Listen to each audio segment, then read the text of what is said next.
Hi, it's me, Timid Snake, and welcome to the third part in my series about playing old games in the 2020s. And the reason I'm in live action now is because I kind of ran out of games to record to put as B-roll in this section. I just want to thank everyone who watched the last video in this series. I'm really happy about the response to that.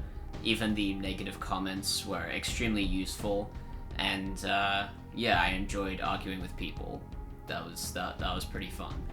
And you know, a great way to get me back is to pull a prank on me. And a really good prank that I would suggest is to get this channel to 1,000 subscribers by the end of the year. I think that would just be really funny, just a great prank on me. So yeah, if you guys want to do that would be great. But an even funnier prank would be to subscribe to my Patreon. No, genuinely though, I would appreciate if you could check that out. I've been kind of struggling a bit with making ends meet, so it would just be really useful if any of you guys could support me in any way. And I totally get if you guys are struggling as well, but even just liking or subscribing to this channel would really help me a lot. So thank you guys, and on that depressing note, please enjoy this part about fear and realism.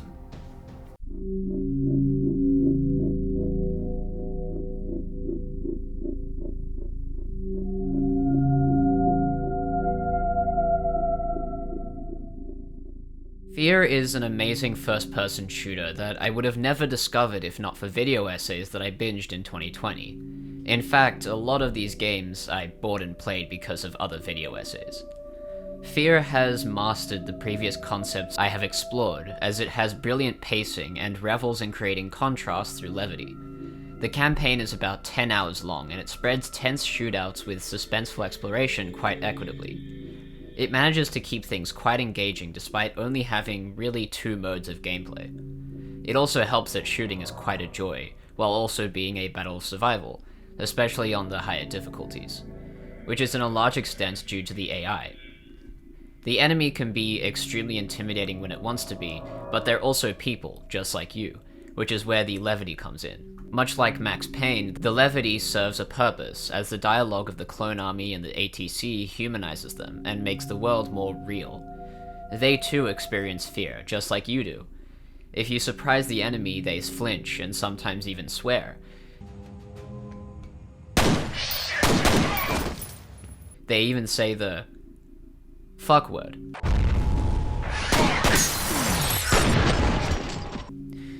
It makes a player feel as though this fight for survival goes both ways. This was a technique used in the Batman Arkham games for a different effect, as it wanted the player to feel powerful by instilling fear in the enemy. The voice messages you can play to get the story and world building have a more comedic and casual tone, as it reflects actual speech patterns that don't just serve the plot, but make the player feel like they're one part of a world with real people. You have one new message. First message from Ian Hives. Norton, it's Ian Hives. Look, Alice Wade stopped by my office this morning. I feel a little awkward saying this, but, well, I really need you to tone down the innuendo around her. It's not that I personally give a rat's ass, but the last thing we need right now is a sexual harassment case drawing unwanted attention to this task force. It's supposed to be a secret after all, okay? Thanks, Norton. end of messages. Look, to be honest, the story isn't the best or even good. The writing is okay until the end when the scientist guy explains everything. The actual reason I wanted to analyze F.E.A.R in this series is not only because it is an extremely fun game that holds up to this day, but also because it is proof that style and exaggeration beats photorealism in presenting an immersive experience. F.E.A.R is a great example, as it employs a minimal art direction and uses dramatic lighting to amplify its horror tone. F.E.A.R is not a scary game, ironically. Most of its scares are hokey jump scares or dust people.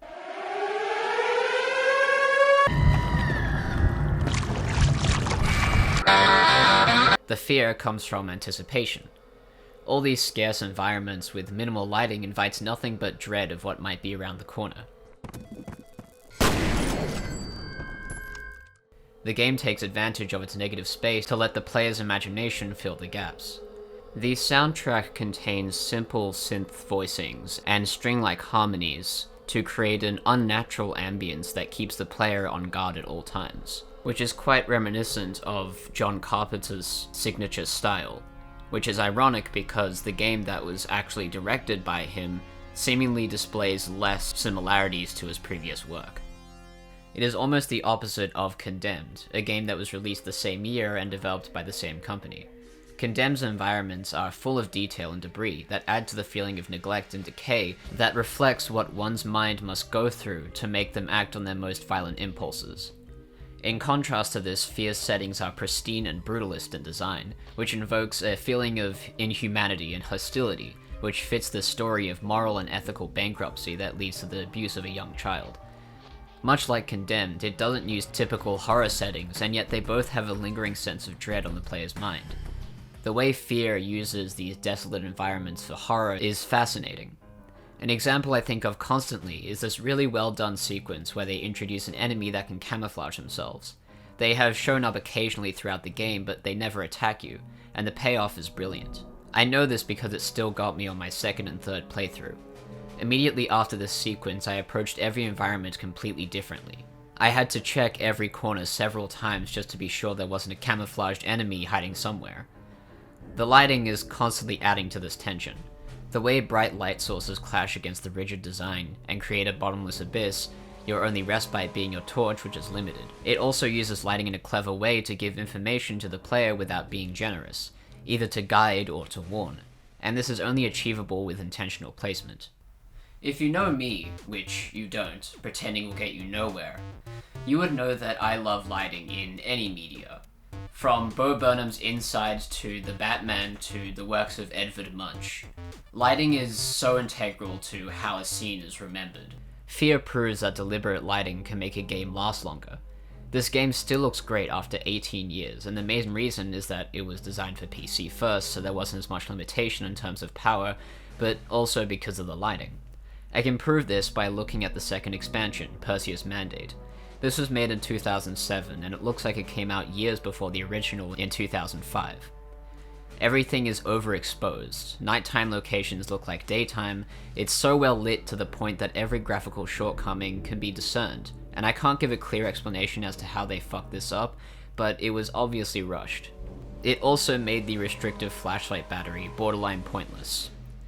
I do excuse Perseus Mandate for the sole reason that it gave us an arena mode that I think every combat-focused game should have. Up to the 19th century, paintings were required to represent the world exactly how it was, because photography was not as synonymous in daily life as it would be in the next centuries. The only caveat was the world was presented through the eyes of the upper class, and then realism came along midway through the century and changed everything.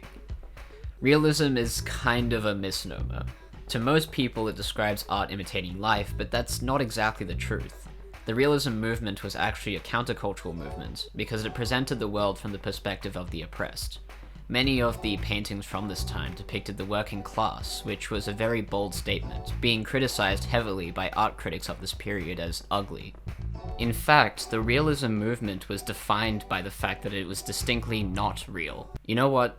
Saying that just now made me realize why people don't like learning about art. But what I mean is, the paintings from this movement always had something off about them. They looked real on the surface, but when you actually take a closer look at them, there was always something wrong about the way it was painted. Take this painting for example, The Stonebreakers by Gustave Courbet. In this painting, this shadow cast over this hill should not exist because obviously the sun is on the other side of these workers, as the shadow is being cast behind them and not in front of them. And these mistakes were to make a point about how art was presented at this time, as having to look a certain way. Realism birthed what we now know as modern art, but realism reached a point where it became irrelevant in the public eye. Not that it didn't serve its purpose, because it definitely did, but it eventually hit a wall that it could not pass. The invention of the camera caused artists to stretch the possibilities of the medium now that they didn't have to strive for one particular style. After realism, painters started to utilize different types of brushstrokes, and less attention was brought to the cohesiveness of colors. It became more about capturing the emotion and aura of a place and time. The exaggerated swagger of a black team. The exaggerated contrasts in color palettes, stroke thickness, and lighting create a specific mood and tone that invites the viewer into a world. I often feel more immersed in a story and world that is distinctly not real. Appealing to the imagination of a viewer is far more interesting than showing every detail. This is what lends horror movies their suspense. Keeping information away from the audience is a way to control how they feel about a scenario. Video games have seemed to revive the era of hyperrealism from pre-modern art. There is an obsession with new games looking absolutely real all the time, or else it is outdated or ugly. Which is even more similar to 19th century society when you realize that experiencing these games at their visual peak comes at a significant cost. I was guilty of this as well. I was someone who could not play any games that didn't look like what I was used to, and that's one thing that has stopped me from playing these classics up to this point. But during the 2020s I learned to overcome that, and discovered all of these masterpieces. In some cases they succeed in spite of their graphics, but in most cases, the graphical limitation serves to show off the art direction. Now, we should discuss age and technology. Graphics are a difficult topic because people seem to worship them more than actual cohesion. Halo 5 may look impressive, it has a lot of technical prowess, but it also looks awful. Nothing feels good to look at, the armor is over-designed, the enemies feel like they're taken from different games, the landscapes look like they were haphazardly put together from early concept art. Conversely, Halo Infinite objectively looks better, because it actually has a consistent style, and just feels better to look at even if it has less finite detail. A more relevant example of better graphics not always looking better than games that released 20 years ago, F.E.A.R 3 looks just disgusting. Nothing about it looks interesting or engaging in any way. The art direction seems to have been just copy Call of Duty. Everything is just mush when you look at it. And compare this to the original F.E.A.R, which has a clear art direction and style that directly adds to the story and the atmosphere that it's trying to convey. Jacob Geller talked about how homogeneous Sony games look, despite being from different IPs. This homogeneity is bad for the art form, because now the gaming community only sees a game as worth buying if it looks exactly like every other AAA game. These big, beautiful AAA releases are how they prove that their consoles are worth having, that their ecosystems are worth buying into. And because these games are so important to the identity and perception of a console, publishers will invest a lot of money into these things. And because publishers have invested a lot of money into these things, it's important that they drive sales and earn that money back. And what's proven to earn money back? Well, this is the same effect as the realism movement. Art critics thought Impressionism was objectively worse than realism because it seemingly displayed less technical prowess. Like, guys, if you want to experience something real, go outside, touch grass, talk to women as people. There is a valid argument that realistic games have the ability to recreate a place and time that doesn't exist anymore, and I would counter-argue Mundorn. I haven't played it, but whenever I see it, I'm immediately transported to a rural village in the Alps. Here's an essay prompt. Can one use a piece of media that they haven't experienced themselves as an example in an argument? You have 40 minutes writing time starting now. A hot topic right now in graphical fidelity is RTX, or ray tracing, which is not something I have any authority to explain, but I think it has something to do with making lights react realistically to environments. My opinion on it is that I don't think it's worth the cost and memory sink. It's supposed to help development by relieving the need to design lighting, but this I think is also a negative impact. As F.E.A.R and other horror games prove, using lighting as a tool helps with tone and storytelling. The point is, video games don't have to look real to be immersive. Just like painting and film before it, art does not age like reality does. Good art, to me, should be immortal, supersede the passage of time to be its own simulacrum separate to reality. Of course there is art that tries to be ephemeral, to comment on the passage of time, but they kind of become pointless when someone documents them. Video games are different to other forms of art, however, in that they are susceptible to aging. They aren't physical objects that you can remaster or see at any time, and they are limited to the hardware that they were produced for.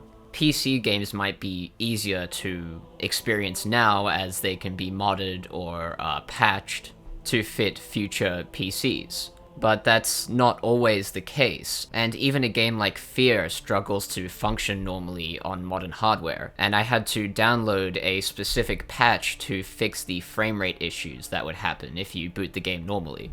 It should not be the responsibility of random fans to patch old games. It should be the companies that made those original games in the first place to keep those games up and make sure that people can still experience them. This is why game preservation is so important, as we aren't always going to get these remasters or remakes that are happening all the time now, and even with those remakes, they fundamentally change what the original game was, so having access to that original game is important as well. In light of newer games, it seems that there has been almost a renaissance in graphical styles more recently, through games like Hi-Fi Rush and Pentiment. But more importantly, indie games are now being pushed into the mainstream, like Hades or Tunic, that have incredibly unique art styles, and the idea of the synonymous AAA style is not nearly as important as it once was, especially since the price of these games, as well as their brokenness, has demystified the hype surrounding these graphical powerhouses. Games that strive for photorealism are only going to be relevant for the few years they are the pinnacle, until they are surpassed by the next big AAA release. The camera already exists. Thank you guys so much for watching this video. I'm really grateful to all the people who watched the last one, and if you have any feedback at all on how I could improve or what I got wrong in this video, please let me know in the comments. I'm genuinely taking them into account, and I'm growing from each video that I post. And I'm hoping that for the final compilation of all of these parts, I will actually be able to use the feedback that you give me and act on them. And I'll be able to make the final video better than the sum of its parts. Again, I would like to bring attention to my Patreon. I really appreciate anything that you could help me with, and I have all of the perks that you would expect from a video essayist, and hopefully when I have enough support, I will be able to have more perks. We'll have to see. But anyway, thanks for watching, and I'll see you in the next one.